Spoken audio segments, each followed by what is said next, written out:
This one will give you more Live streaming is on.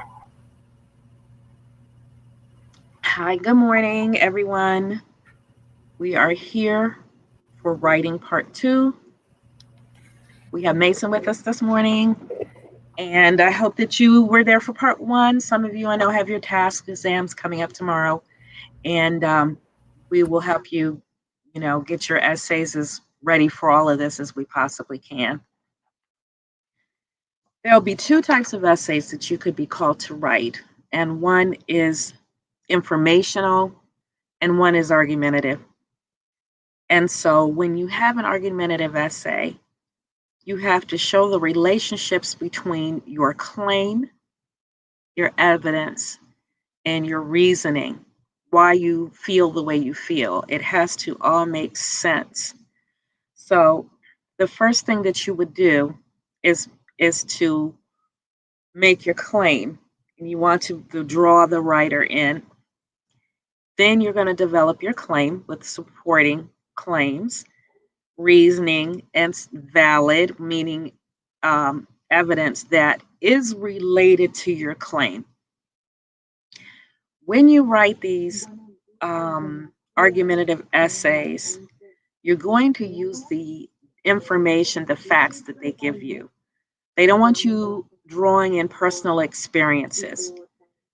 So be very careful that you don't do that. And after developing your claims and your counterclaim, remember, you're always going to look at the opposite argument. Conclude with a statement that supports your central claim or your main idea. So, words we're talking about meaning that your claim is valid, it is logical, and it relates to your subject in an appropriate way. It's adequate for your purpose. And remember, you're always writing in the formal tone when you're in an educational setting, unless you've been given information otherwise. We always use a formal academic tone with language that is appropriate to that. So, write a good introduction to your argument, write a good conclusion to your argument where you can say what you said in the beginning. You can just restate it. In practice, practice outside of class. And this is, I'm going to introduce a new idea here. Have someone else look at it. If you know others in this class, have them look at it. I want you to work together as much as you can. When you're writing, it's always best while we're practicing now to have a fresh set of eyes on you, what you write. And that's finally it. Use me when we're doing these writing exercises. Please check in. Let me know if you're having a problem, how you're doing with this. And so we can work on getting everything just right for you. So let's take a look at what we have for today. And this is the argument. And let me tell you, this is based on this is a New York Times article from 2013. However, the new administration is talking about having women register for the draft, just the way men do. Women facing direct battle because we are equal. So here's the argument. Should women be allowed to fight on the front lines alongside men? The ban on women in combat it has already ended. And we are now, as I said, the new administration is going to have the draft include young women. So when you turn 18, you'd register for the draft, just like young men have to. So do you agree with his decision? Should women be allowed to fight on the front lines alongside men? Well, let's take a look. So they've lifted the military ban on women in combat, which opens up hundreds of thousands of additional frontline jobs. This decision overturned a 1994 Pentagon rule that restricted women from many positions in the infantry and artillery, though in reality, women actually did that in Iraq and Afghanistan, where more than 20,000 have served. As of last year, and this is an old article, more than 800 women had been wounded in the two wars and more than 130 had died. So you know it's many more than that. So defense officials offered few details about the decision, but described it as a beginning of a process to allow the branches of the military to put it in effect. And they're saying that women have long chafed under the combat restrictions and have increasingly pressured the Pentagon to catch up with the reality on the battlefield. So while you were banning women from combat, women were on the battlefield. They just didn't get the recognition. They weren't able to use this to advance. They didn't were in pay or in position. So this is the question: do you agree with this decision? Should women be allowed to fight on the front lines alongside men? Why do you think the military restricted the roles that women were allowed to perform up until this time? Why do you think the Joint Chiefs of Staff recommended that the military should end the ban? If women have already been wounded and killed in combat, why is ending this official ban still important for people? So this is the article. So what we want to do, and this is something that we have, and you won't have this on your test, but you can still use the paper, the note paper, to work this out. So the first thing, let me open this up so I can Google Docs so that I can edit it. So the first thing we want to look at, who's our audience? Who are we writing to? You could just say maybe the general public, right? And the issue is, should the military allow women to engage in combat officially, right? The word is officially. So we could make a claim. I don't know what that looks like. It didn't really, okay, this is weird what it did here. All right. And so our claim is give women the recognition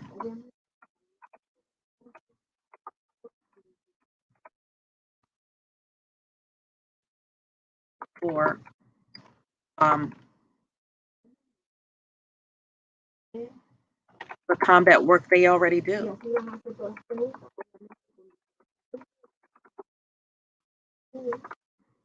Okay. And so then we're going to type in 3 reasons. And then my call to action is that women are recognized, right? My call to action is to formally allow, since we know we are already doing it. So make this a real position of the military. Make a formal action allowing women to engage in combat. Okay, so you're going to put your supporting reasons. What would my reasons be again? Let me go back to the article. In reality, women have found themselves in combat in Afghanistan, and as of the date of our article, as of 2013. Well, no, that was, let's see, 1994. And as of 2013, more than 20,000 women had served in combat in Iraq and Afghanistan. And more than 800 were wounded and more than 130 died. So women were already there, okay? And why do you think the military restricted the roles that women were allowed to perform? They thought that women couldn't do it. They thought that women didn't have the emotional strength to work in combat. And people thought about their daughters on the front line, and it didn't feel good, aside from them thinking women could not do the work.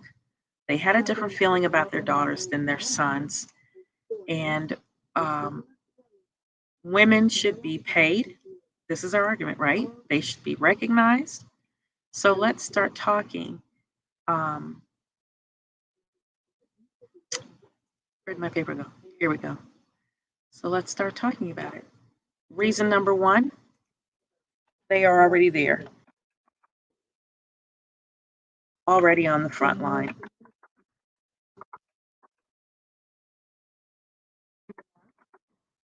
20,000, right? That's our first reason. They're already on our front line. And then we can say 20,000 were in combat in Iraq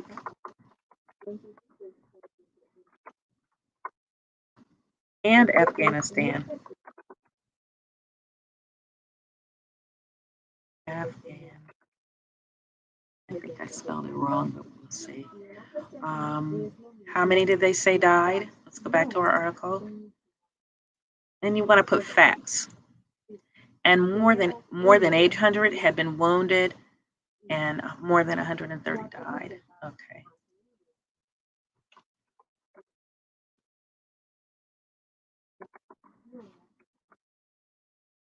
Wounded in the two wars.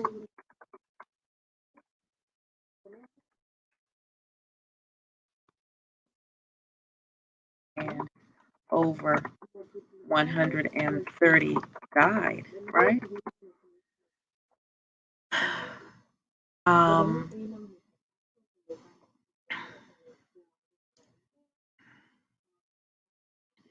Let's look at when we have closing, look at our words here. Definitive language.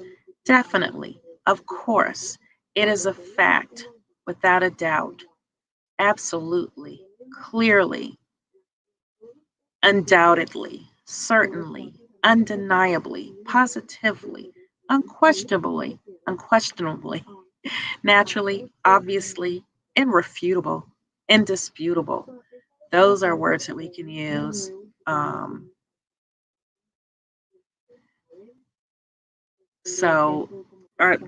These are our facts, right?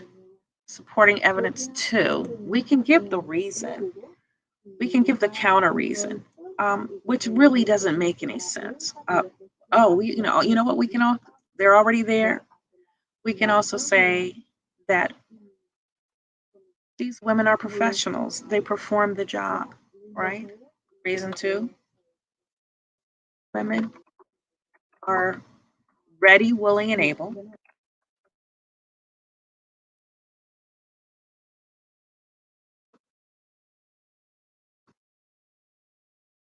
to perform alongside men.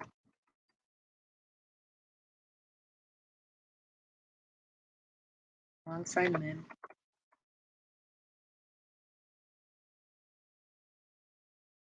Or beside. That's maybe a better word, right?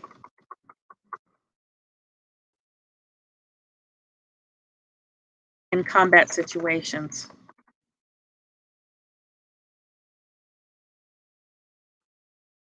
Okay, so we already know they're doing it. So maybe we could have this as our reason number one. Women are ready, willing, and able. Number two, they're already there. And number three, there's no reason, there is no logical reason why women can't.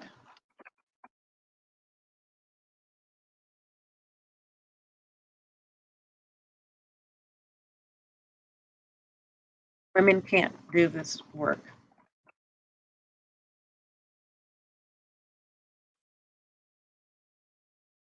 And what I would do there is put some of the things that, people thought women would be too weak, um, physically, that women would not be strong enough emotionally. I put here these counter reasons.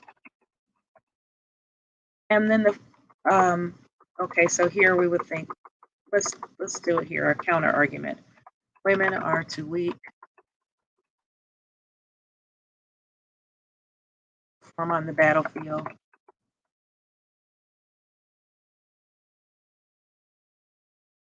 Women are too emotional.